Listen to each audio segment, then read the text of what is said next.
minus 40 outside. Yeah.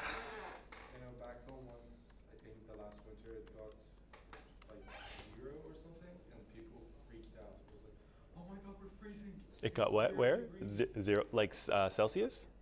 Oh yeah. Literal freezing. Brr. Edmonton can do that in August. Good morning.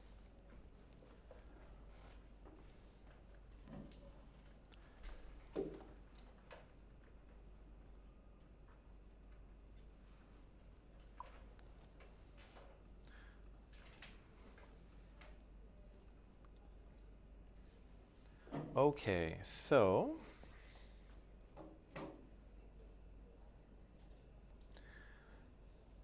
get started in just one more minute, okay, guys?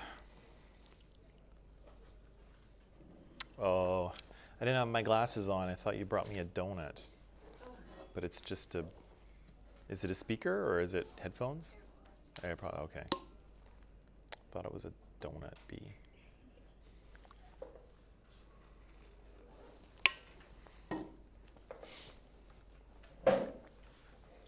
Guys ready for your weekend?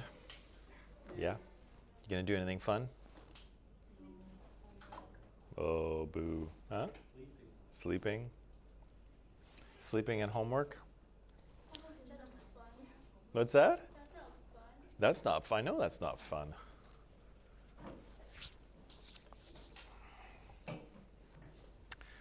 Wish it wasn't raining. I wish it wasn't raining this weekend, but that's okay. I wish it was not raining this weekend. With all that smoke that's outside? I know the rain is better than the smoke, but I kind of just want a little bit of sunny skies back, just for a little while, like just a couple days. Still would got sunny skies because it's I know. I would like the smoke to go away. Darn Americans. Keep your smoke to yourself, Americans. How it's rude. It's rude to smoke and blow your smoke on other people, right? Americans, right? Okay, y'all ready, people? Okay, here we go. Oh, everybody could hear that. Okay, I didn't mean for that to happen, but that's okay. Right. Good morning. Good morning, people. Welcome to Friday. Yeah, welcome to Friday. I hope everyone's got a good weekend planned, although it sounds like everyone's just sleeping and doing homework and shaking their head at their sad lives. No, I'm just kidding. I'm just kidding. Okay, so Ayushi's here this morning. Good morning, Ayushi. Kevin's here. Good morning, Kevin. Shania's here. Good morning to you, Kevin. Shamimu's here too. Good morning to you. And Michaela's here. Good morning. So what we'll do today is we'll just quickly review what we talked about in terms of critical thinking yesterday. I've got just a few more examples, critical thinking examples for you to walk through, and then we'll maybe try to use those skills in talking about nationalism versus patriotism, and maybe we can get a little bit of discussion going. Maybe. Okay, so, oops. So that said, yesterday we were talking about critical thinking, and I said that critical thinking was all about evaluating your beliefs and asking you why you believe what you believe. And I was trying to argue that this was an important skill to have in the modern world because we have tons and tons of information, and people are trying to convince us of things all the time, right? They're trying to convince us that certain things are true, certain things are not true, certain things are the case, or certain things are not the case, and we need some tools to be able to detect what is true and what is not, right? And so I said that this is an important skill to learn, not only if you want to follow the news, although I could understand if you don't want to follow the news because it's depressing and makes you want to pull your hair out by the root sometimes, but it's important for really all fields. And so any career that you go into, you can make use of these skills. And so I said arguments are groups of statements that have a conclusion and premises that support them. And so I made a very simple argument. I gave you a very simple example. Does not look yummy, actually. Wouldn't you like one of those right now, maybe? I gave you a very simple example about drinking coffee, and I said that you all should drink coffee, and then as good critical thinkers, you asked me, well, why should we believe that? And I gave you 3 premises, that coffee was delicious, and that it was inexpensive, and then it would stimulate your brain and help you get good grades, right? And I asked you to evaluate my argument, and I gave you kind of 2 standards to do that. Number 1, do the premises logically support the conclusion? Are these all reasons why you might choose to drink coffee? And I think we agreed that, yeah, they were, right? They were logical reasons why someone might choose to follow my advice and drink coffee. Again, there's other reasons that you might choose, but those ones were all logical support for the conclusion. And then I asked you, are those premises actually true, right? If you have a false premise, then it cannot support your argument, right? So we looked through my 3 premises and we said, yeah, they're true, or maybe true for a lot of people, or there's probably something I could do to prove it to you, right? Whether it's scientific study or whether it's a little bit of research. Either way, I could try to prove to you that my premises are at least partly true, right? And we said, of course, that doesn't mean that even though I have a reasonably valid argument, it doesn't mean that you have to believe it, right? There are other considerations. I didn't talk anything about the health effects of drinking coffee. You might not, you might be very concerned about the effect of caffeine on your young developing mind, or maybe not so young developing mind. You might be concerned about that, right? So you might say, yes, Mike, you have a valid argument here, but, I have data that says coffee is not good for my health, and therefore I'm not going to drink it, right? You may find coffee not very delicious. You may find it actually disgusting, and you may choose not to drink it. You may belong to a religion that prohibits the consumption of drugs and alcohol, and caffeine is a drug, right? So you may say, for religious reasons, I'm not going to drink it, even though you have a perfectly valid argument here. So just because someone has created a valid argument doesn't mean that it's complete, which this one is not, and it doesn't mean that there might not be other concerns that override your choice to believe or not to believe, right? Yeah, okay. So I asked you to come up yesterday with your own arguments, and you did, and they were all good. They were all good logical arguments. And so just to kind of finish this off, I wanted to show a few more things to you just to drive this home, okay? So here are a group of very simple arguments. And again, if you've seen these before, I apologize to you. Very, very simple arguments. All I want you to do is tell me what the conclusion is and what the premise or premises are. So in the first one, we see here that because assault rifles have no peaceful civilian use, the Canadian government should ban assault rifles. What's the conclusion? What are we being asked to believe? Assault rifles should be banned, right? That's what we're being asked to believe. Why should we believe that?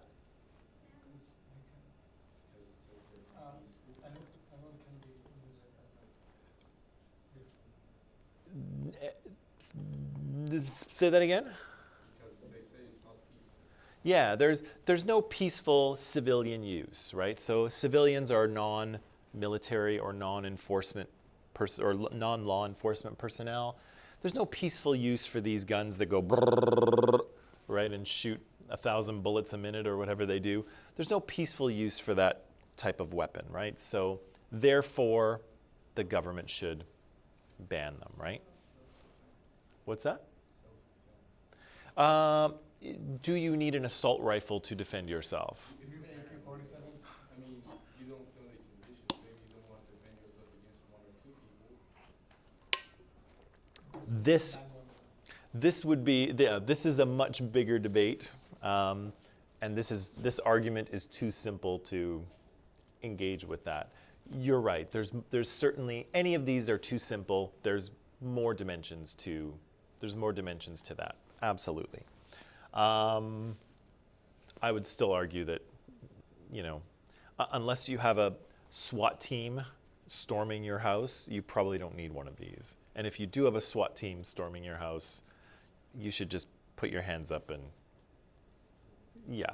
and call your lawyer. So here, the second one, the Globe and Mail's report on business says that people should invest heavily in stocks. Therefore, investing in stocks is a smart move. What are we being asked to believe here?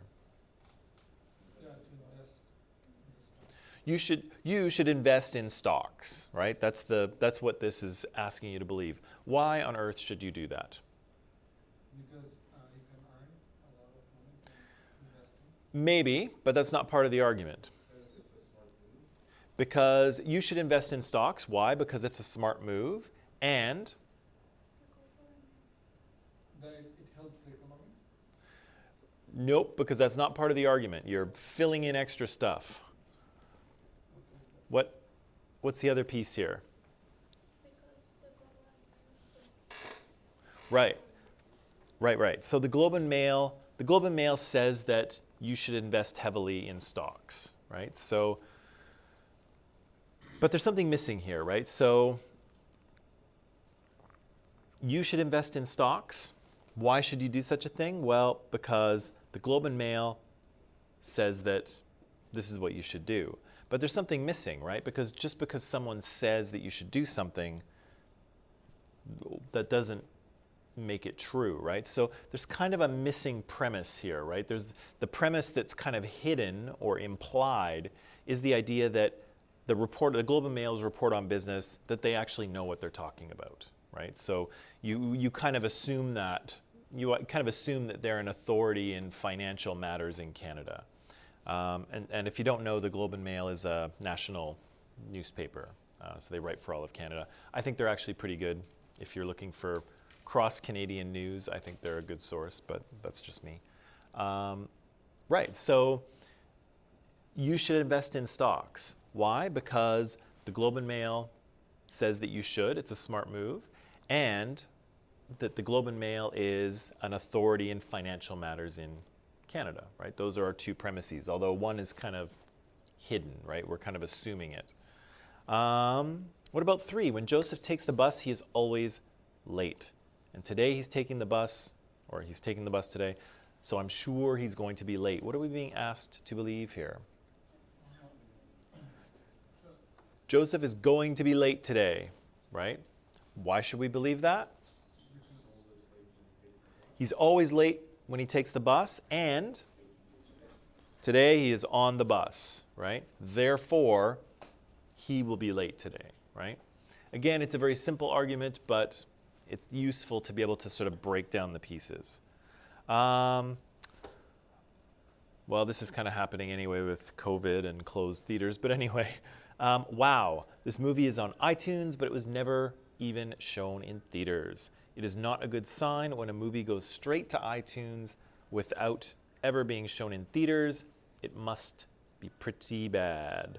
What are we being asked to believe here?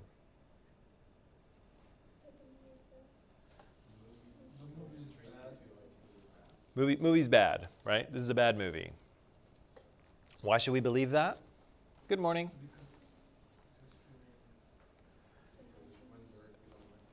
Because it went directly on iTunes and it was not shown in theaters. Those could be 2 premises or 1, depending on how you phrase it, but that's okay.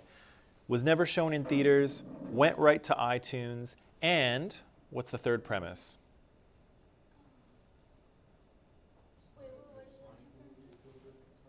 What's that? Yeah, when that particular thing happens, when a movie goes right to iTunes, that's usually a bad sign, right? That's usually what bad movies do, right? So therefore, this is a bad movie, right? It's a bad movie because it went right to iTunes, wasn't shown in theaters, and when that happens, usually you have a bad movie on your hands, right? Except for maybe like Sharknado. That might be the exception. No, never mind. Never mind, Sharknado. Okay, this one. No one should, I know my head is in the way here. No one should buy a beer brewed in the United States. Old Guzzler beer, horrible name. Old Guzzler beer is brewed in the United States, so no one should buy it. This one's a little bit tricky. What are we being asked to believe? Why do you buy don't buy American beer? Not to buy beer? No, not quite. As I say, this one's just a little tricky. Just a little bit. That's one of the premises. What's that? Yeah, that's probably the closest thing. The closest one, and it's tricky because the conclusion is a little bit broken up, but the idea here is that do not buy Old Guzzler beer. Do not buy this beer. Why not? Why should we not buy this beer? Because it is brewed in the United States. And what do we know about beer that's brewed in the United States? Based on this. What's that? It's not good, right? Beer from the United States is not good. Old Guzzler beer is from the United States. Therefore, you should not drink this beer. Or any beer from the United States, because that's actually true. The American beer is, ugh. Anyway, that's beside the point. Okay, let's look at this. The cost of this XJ fighter jet is $650 million, and the cost of an AR-21 bomber is $1.2 billion. The Canadian government intends to fund these projects. Is this an argument? Is there an argument here? They shouldn't.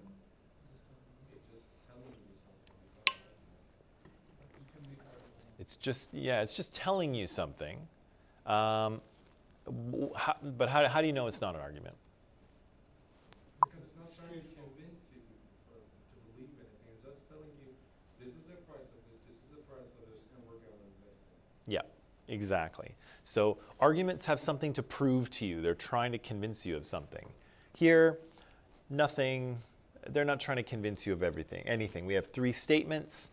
They simply tell us something. All the statements are related, right? They're all about the spending on these military aircraft, but there's no argument here. But Chiffon's right. We can turn this into an argument with a few added sentences, right? So have a look at this. Yeah, so Canada's Auditor General, the Auditor General is kind of in charge of making sure government departments spend their money properly. Canada's Auditor General says that any weapon that costs more than $50 million will actually impair our military readiness. The cost of the new XJ fighter jet is $650 million. The cost of 3 AR-21 bombers is $1.2 billion. We should never impair our military readiness. Therefore, the Canadian government should cancel both of these expensive projects. Impair is to hurt or to restrict or to impede or to make it worse in some way. Yeah. It's an argument, but it doesn't make sense. Okay, it's an argument, but it doesn't make sense. So let's start with the first thing. So what is the argument? What's the conclusion? We shouldn't buy these expensive. Right, so the conclusion here is we should not buy these expensive things. Why should we not buy them? What's a premise? It's expensive. It's like 50 million. Right, so the Auditor General says anything that costs more than 50 is going to impair our military readiness. That's one premise. What's another premise? And these are a lot more expensive than 50. Right, and so, yeah, you could combine them. You could say that, the jet costs $650 million, the bomber costs $1.2 billion. Those could be two premises, but we could stick them together and say that both of those are actually more than $50 million. And what's the last premise that we need in here? It's right before the therefore.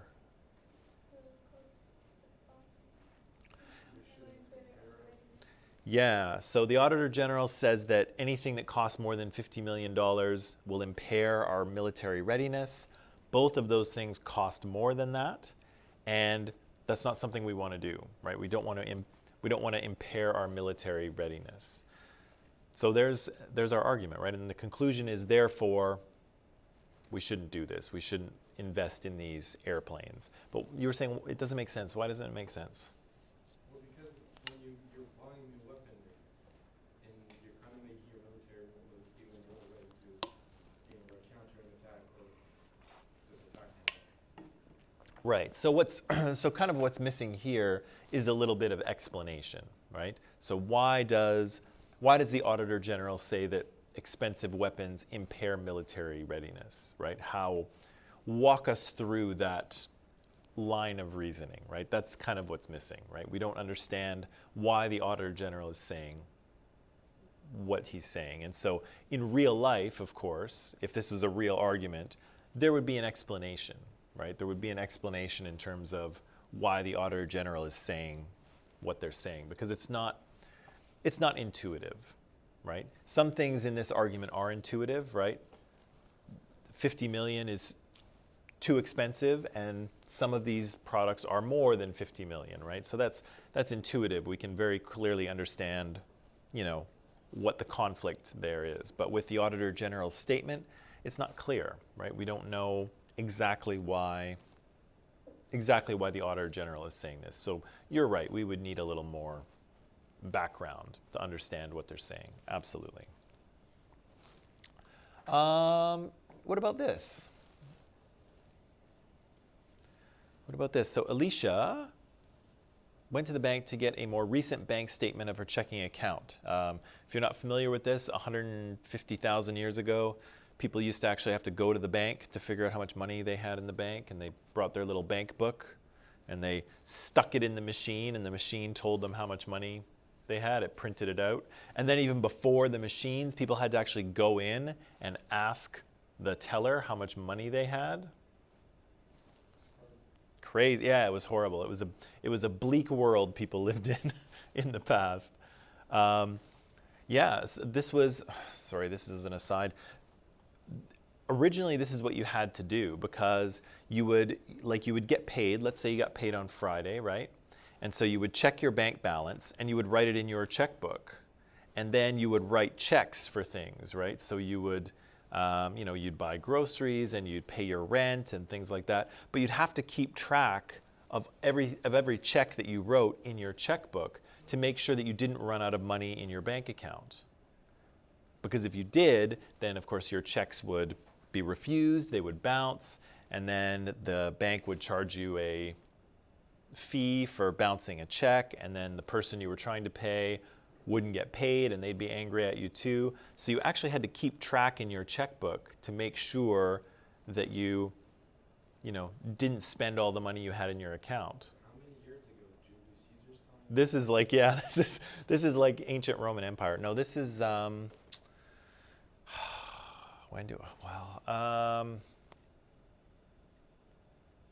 I'm gonna say it's about 20 years ago.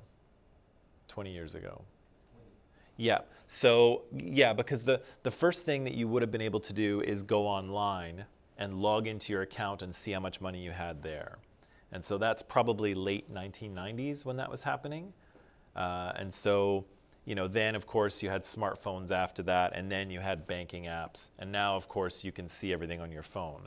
But if you go back about 20 years before the internet was that big and before banks had websites that were secure and you could log into, yeah, you actually had to go to the bank. You had either you had a bank book or you had to stick your card in the machine and do a balance check, and they would tell you how much money was in your account. Crazy, right? Yeah, it was it was a huge pain, yeah. And then you see the balance is zero.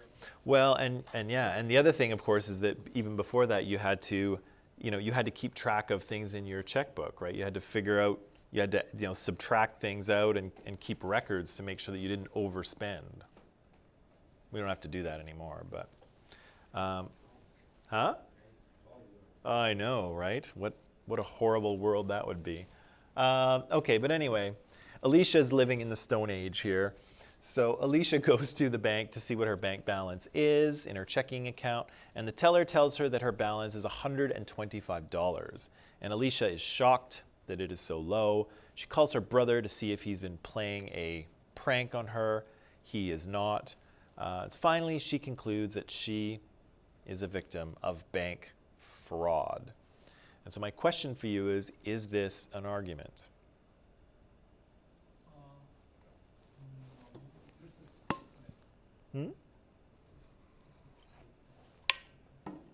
Is this an argument? No? No, because it's straightforward. Just The arguments are straightforward. If they're good. just an informative statement. It's not trying to convince you that she was actually a victim. This is that she thinks that she's a victim. Yeah, she thinks she's a victim, right? And it kind of tells the story of her discovering that. But again, you're right. It's not trying to convince us of anything. It's just a little story. But again, let's say we got confused and we said, yes, it's an argument, and the conclusion is that Alicia is a victim of bank fraud, right? That would be an easy mistake to make, right? That's kind of the end result of this little story. But you'll notice if you make the mistake and you assume that, okay, this is an argument and that's the conclusion, she's a victim of bank fraud, try to find the premises, right? And you'll see it'll kind of fall apart. So Alicia's a victim of bank fraud. Why should we believe that?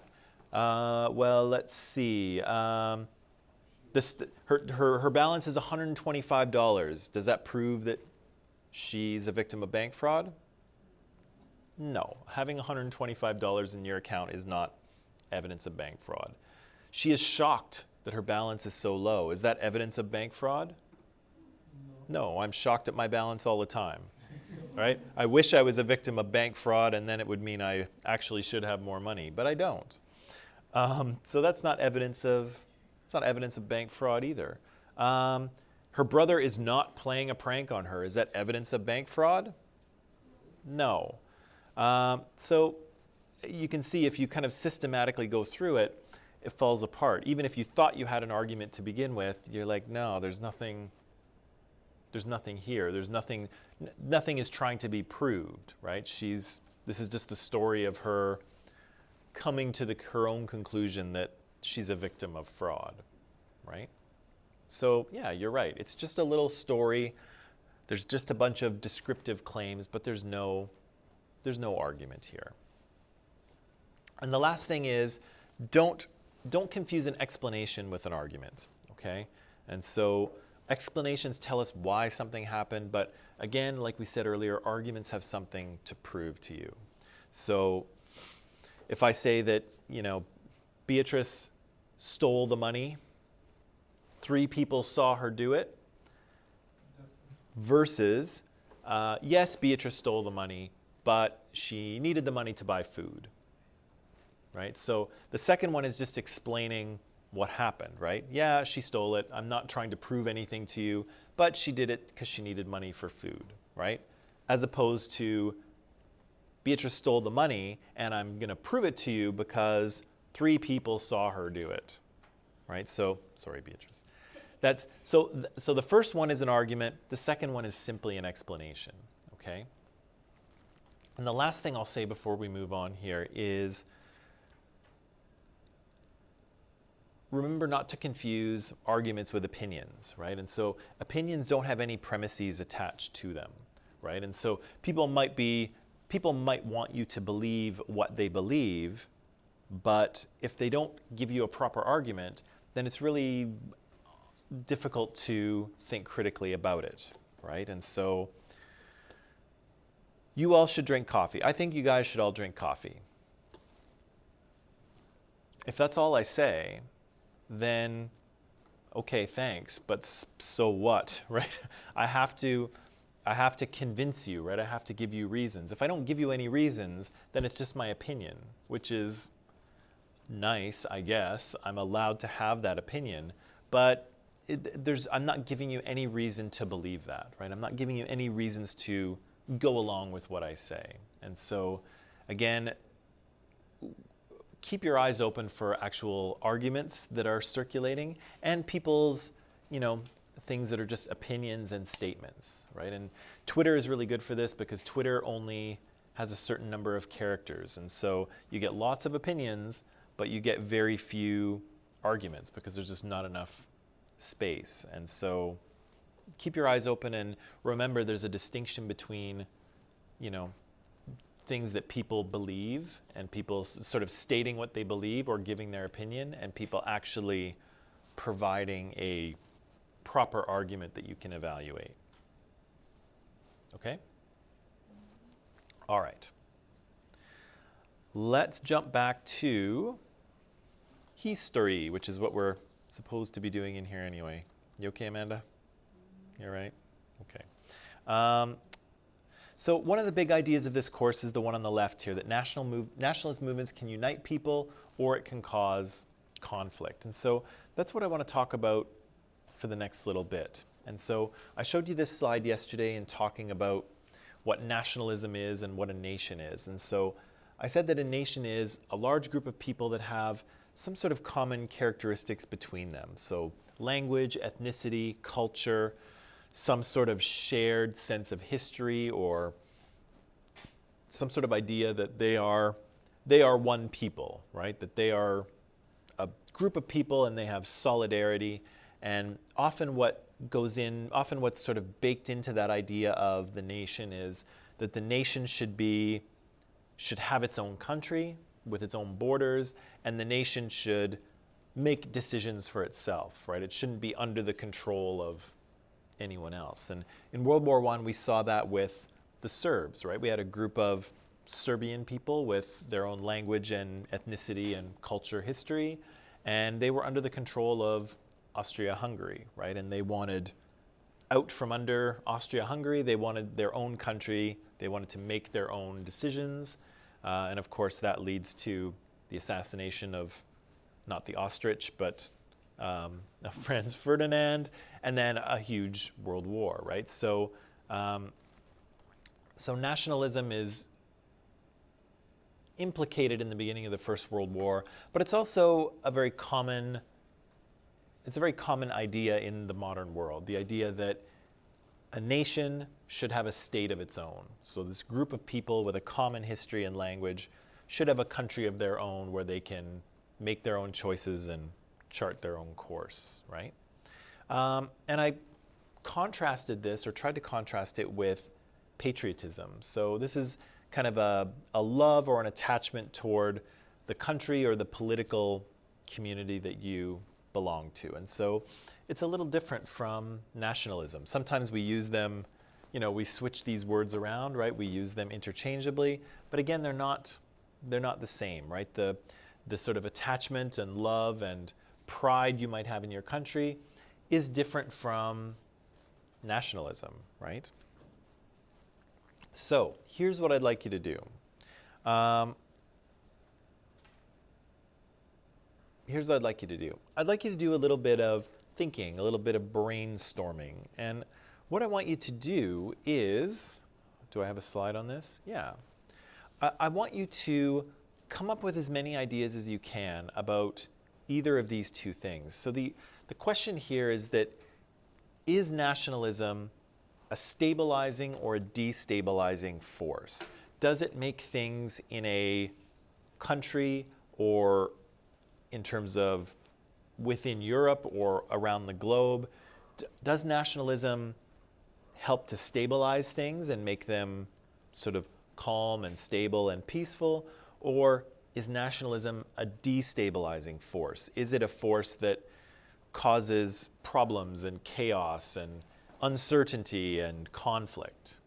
What is it? Okay, and so what I'd like to do is give you maybe 10 minutes to think about this. You can talk with each other, and people online, you can do this too, and you can sort of type in your ideas in live chat once we come back. But I'm going to give you 10 minutes to think about the idea of, is nationalism something that creates stability and peace and, and good things, or is it something that creates uncertainty and conflict and bad things? Okay? So I'm going to put 10 minutes on the clock, and then I'll let you brainstorm, and then when we come back we'll talk about it.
Okay.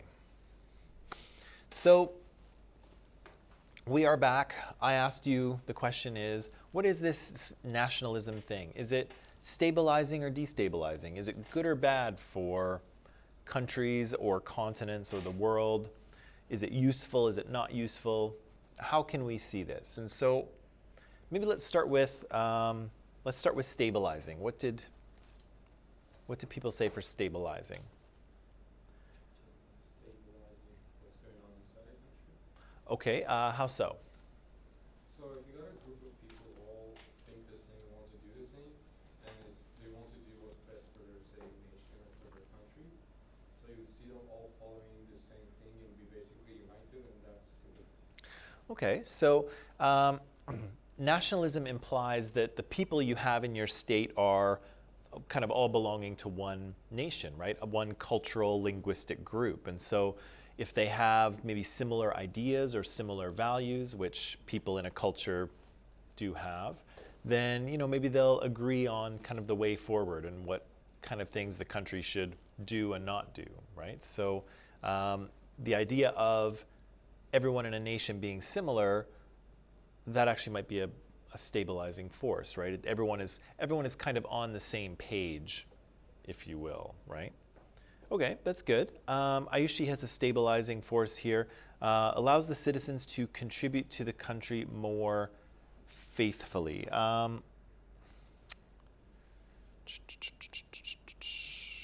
might need a little more detail on that one, Ayushi. I'm not sure what you mean, but Ayushi does have another one here, which is actually, Ahmad, it's similar to your statement there, that it helps keep the peace as everyone has common goals, right? So people in a nation have similar values, hopefully, similar culture, similar backgrounds, and so hopefully they will have common goals and they'll cooperate. They'll cooperate better. What else do we have for stabilizing? How is nationalism good or useful?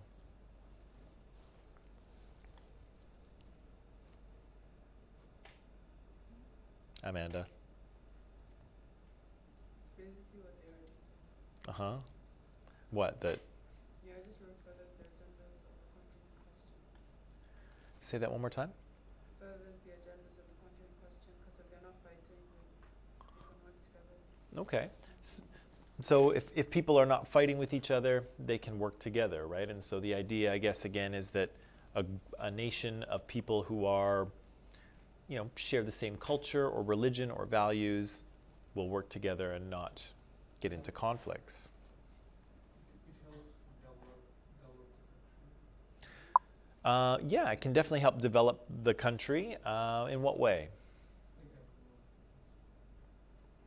Everyone's what? I'm not clear on that. Okay. It gives you like a nation with thrive, since everyone would be like, buy what's made in here, and I don't know, work yourself to death for your country. Yeah, there's a certain amount of, yeah, you can use that, right? You can use people's, and we're probably straying a little into patriotism there, but that's okay. The idea that, if you were a leader, for instance, you can appeal to that nationalism, right? You can appeal to people's pride in their country, in their people, in their nation, and you can sort of, try to get them to cooperate and work harder and do things for the country, right? You can appeal to that solidarity, right? And that, pride in the nation. Yeah, but that is also like a double-edged sword. Definitely. It can help. Like one of the things I have here is dictatorship. Yes, but we'll get to that in a second. Yes, but that's why I'm asking you, because it is a double-edged sword, but we'll get there. Yeah, so Ayushi says more cooperation, which we've covered, I think. Okay, is there anything else for as being a stabilizing influence? No. What did you said the thing about civil wars?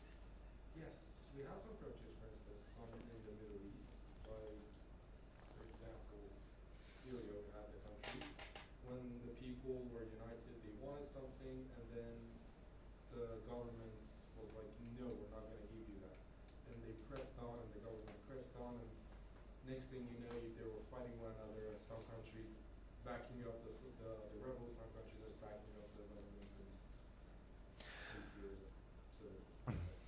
Right. So in principle, if nationalism gets everyone on the same page, or if people see themselves as one, hopefully in principle you don't have factions, right? You don't have people within the country fighting with each other, and you don't have civil wars, because in principle everyone's on the same page.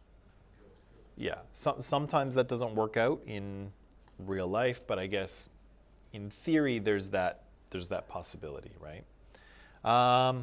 Okay, let's move on to destabilizing. So I'm going to go to Michaela here first. Actually, I'm going to get rid of this little timer first because we don't need to see that.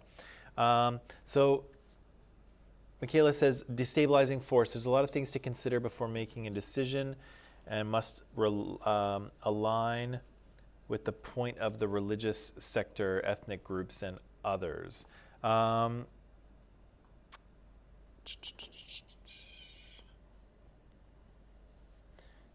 guess so, right? So I guess in a country where you have a very strong sense of nationalism, as a leader, you might have to do something that is in conflict with that, right? So you could, like Ahmad mentioned, you could use nationalism to harness the power of the population, right? You could inspire them with, inspire them on to the glory of the people, kind of thing. But you could also, it could also work against you, right? If you're trying to get the population to do something that is maybe in conflict with nationalistic values, you might have a very difficult, sort of job ahead of you in doing that. If I'm interpreting you correctly there, Michaela, I hope I am. Another destabilizing one. How can nationalism be destabilizing or negative?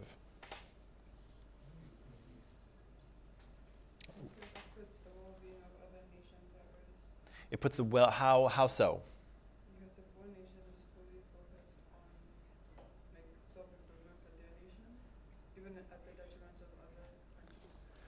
Right. So nationalism can kind of start to go to the extreme, right? I think we could probably argue, or you could probably agree, that every country is kind of in it for themselves, right? Around the world, every country is kind of pursuing their own interests, and so. Here in Canada, we're a nice country, right? We're friendly.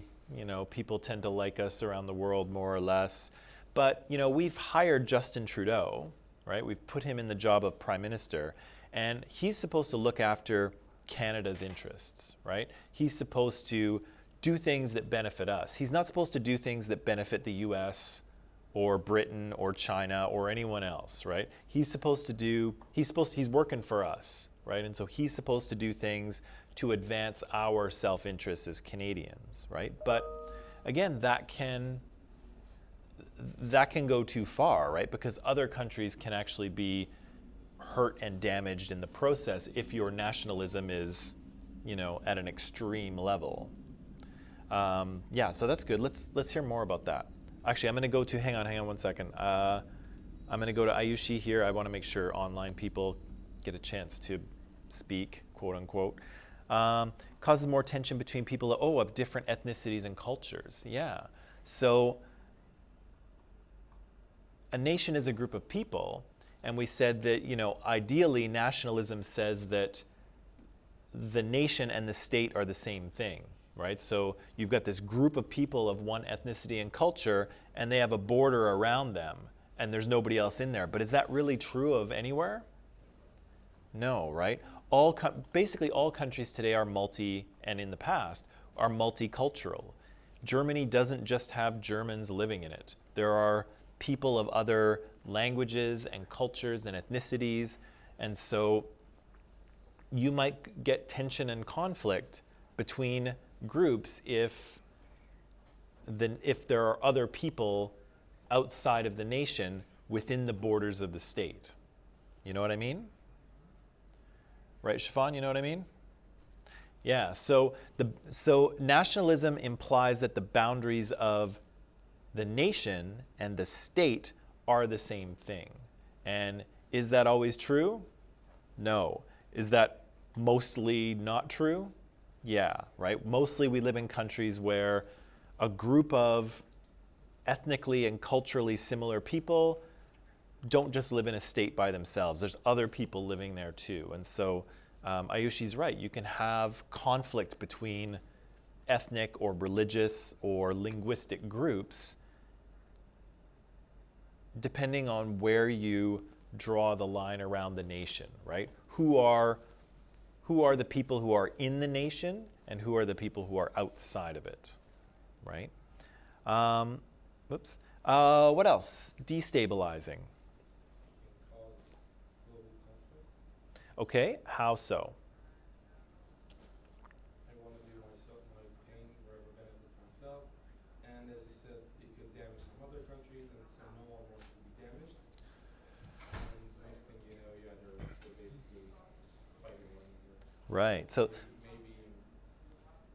their politicians are just kicking one another with their words, or maybe they're already just shooting. right. So there's a real danger that nationalism can go to the extreme, right? So, again, every country is basically in it for themselves, right? And that's okay, right? Canada is, trying to pursue its own interests on the global stage, but we try to do that in a way that doesn't hurt or damage other countries. But there's a danger with nationalism that if it gets too extreme, people start to see themselves as better and more deserving than everyone else, right?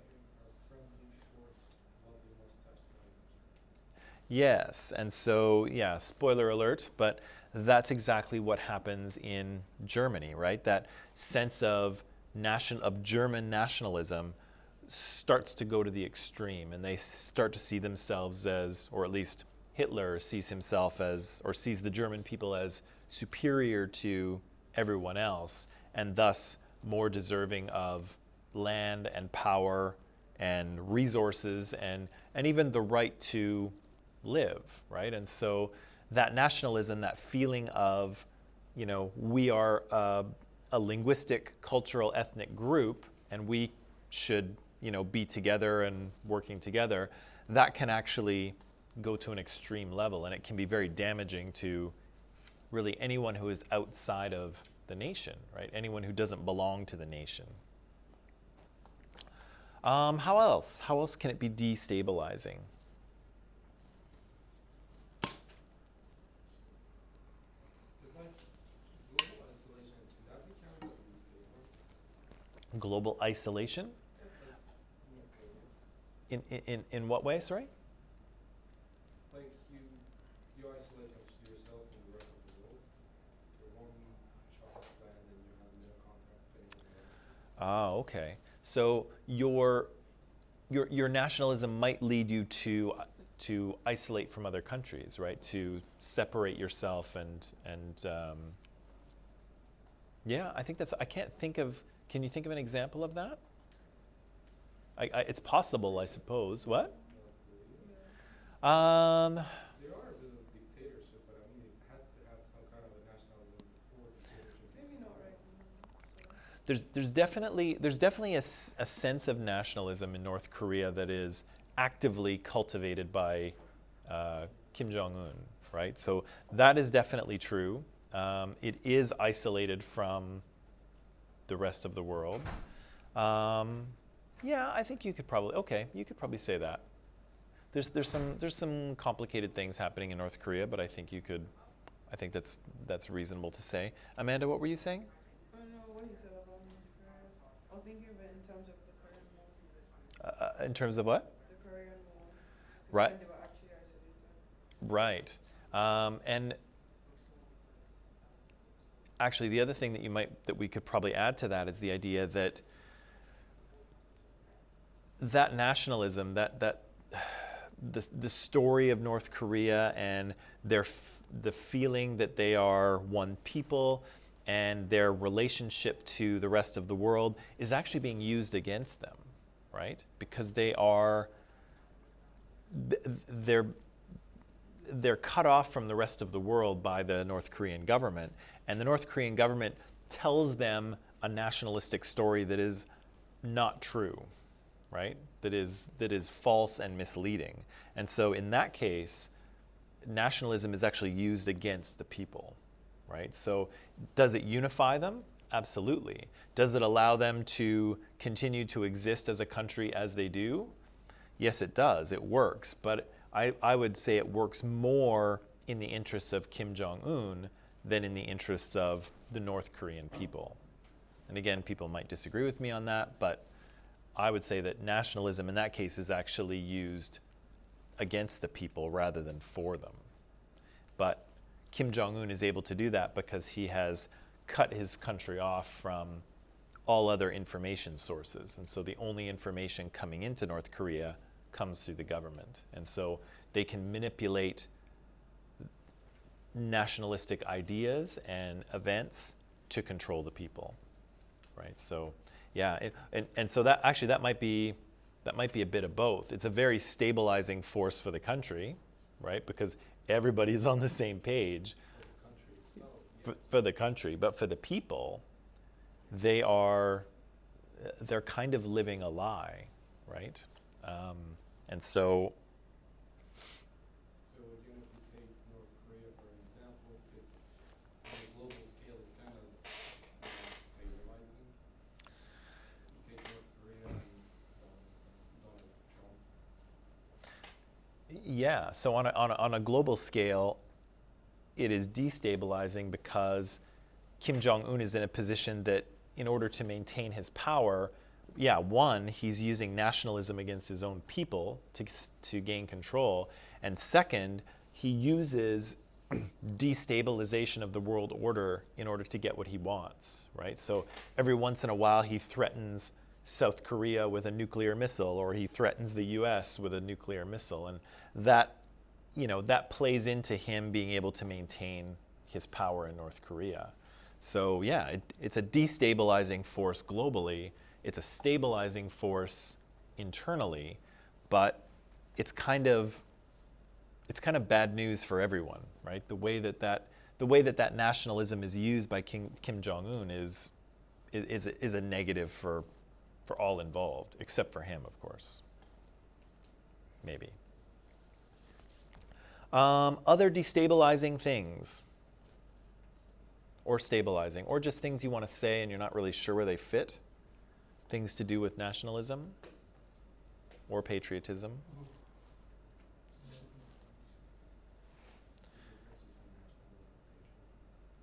What is?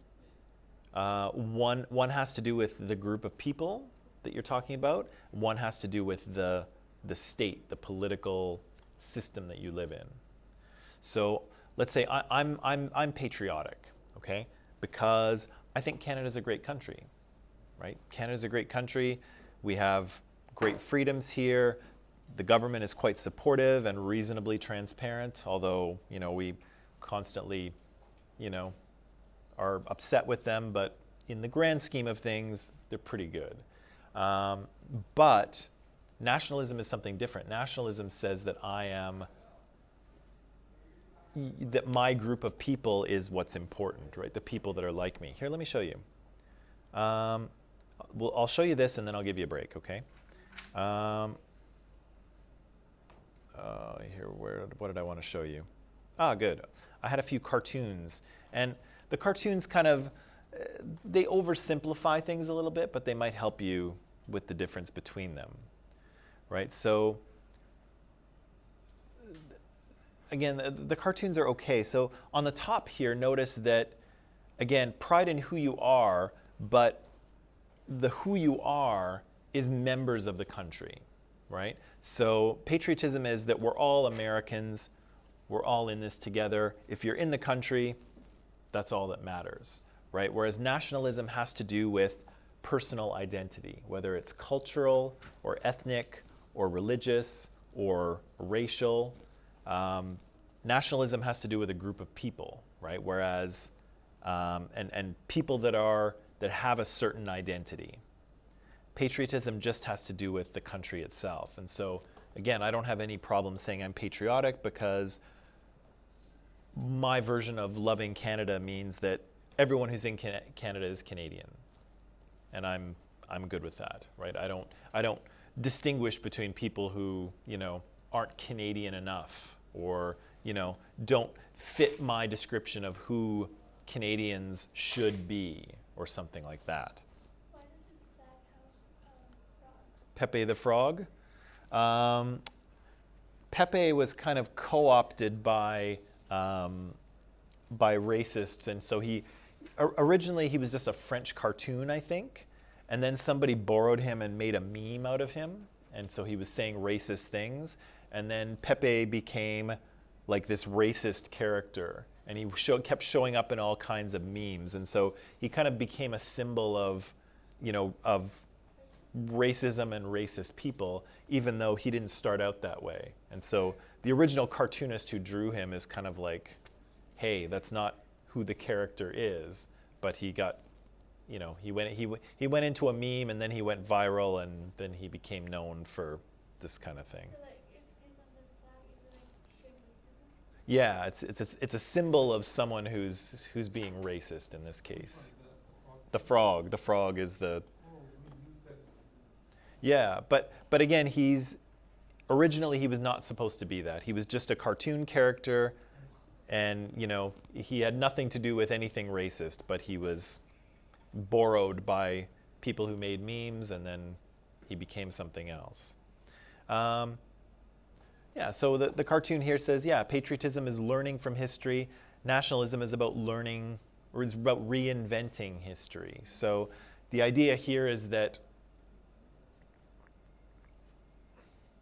I guess the idea here is kind of reinforcing your identity as you think it is, right? Whereas patriotism is simply accepting your country for what it is. I think that's what the cartoon is trying to say. Again, the cartoons might help here, or they might make things worse, but I have them.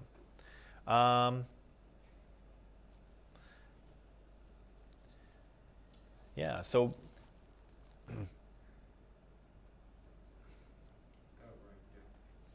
You see that little trim on his shirt, the guy below? mm-hmm. Yeah, we heard that from our president. If you don't like it here, just leave. Mm-hmm. Right. So there's no kind of, so that has to do with identity, right? That has to do with the values of this guy on the bottom and what he thinks are American values. And if you don't agree with him, then get out, right? Whereas patriotism is kind of like there's a teamwork mentality, right? We're all in this together, and if things aren't working, then we can fix it. We can make our country better, right? And so, again, I'm not sure if these cartoons are doing a good job of helping us understand this, or if they're confusing us, but there is a difference, right? And I think I've got one more.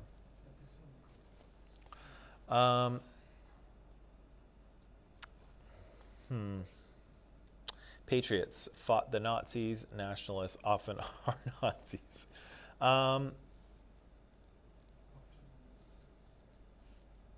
Yes, but no, I would say. Because, Nazis had an ideology, and they were pushing it, but so do the people who fought them, right? The people who fought them, at least in principle, believed in freedom and democracy and equality, even though the countries they came from weren't perfectly equal. They were forced to. Yeah, No, they're not. I worry that. It's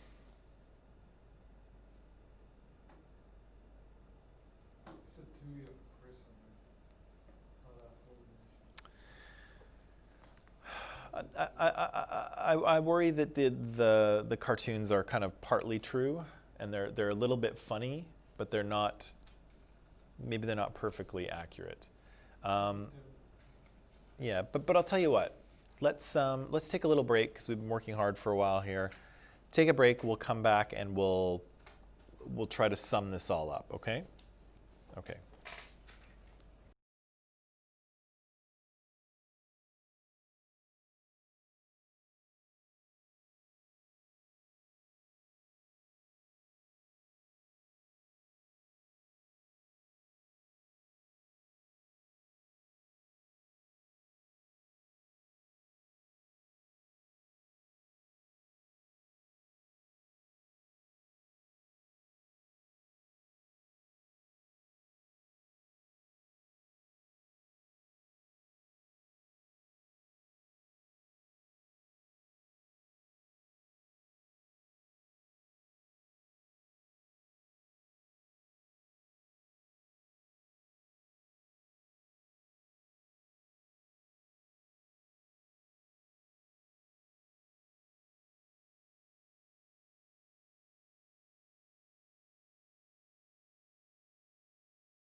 Okay, and we're back.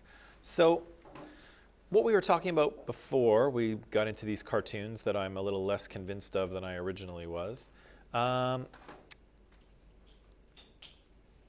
yeah, we did that. Okay.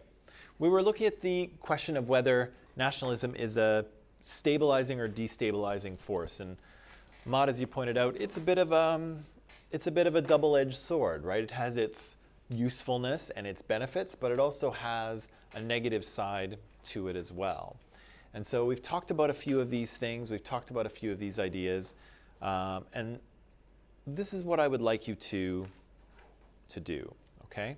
So I would like you to create a little argument based on what we've talked about, one way or the other. So is nationalism a stabilizing or destabilizing force? Create an argument that is an answer to that question, right? So what's one, if we were to do this, how could we phrase a conclusion if we wanted to argue that nationalism was a stabilizing force? What's a sample conclusion we could use? Nationalism is good because it stabilizes the country, and then you give some dependence. Sure. So nationalism is a good thing for a country because it is a stabilizing force. Okay? And then, of course, well, why should we believe that? And then you can generate some premises. You can generate some reasons why we should believe that nationalism is stabilizing. On the contrary, you could also argue the opposite, that it is a destabilizing force. Okay? So that's what I would like to ask you to do, is create an argument based on what you came up with or what we talked about. Type it up and email it to me. Okay? So what is Something like that, yeah. And if you could, I'll ask you to please use full sentences. Don't just go, not just one word. One word is not a premise, right? A premise is a whole sentence. So write me a valid argument. And so it could have 2 premises or 3 or 4. I'm kind of using 3 here because 3 is a very culturally significant number in the West, and everything seems to come in 3s for some reason. But it doesn't have to be 3. So Does that have to be in a paragraph or? it can be in a paragraph if you like. Do what you think is best, but give me a short argument for why nationalism is either a stabilizing force or a destabilizing force, or if you feel you have a more nuanced, complex conclusion, you can do that too. I'm open to it. But when you are, so I'll give you the rest of the time in class to type that up. When you're done, and same thing for online, people do this too. When you're done, just email it to me, and then when you're done, you can go and have a good weekend eventually. What's that? Is it homework or? It'd be nice if you could finish by the end of class, but if not, then it's homework. But I'm going to give you the rest of the class to do it.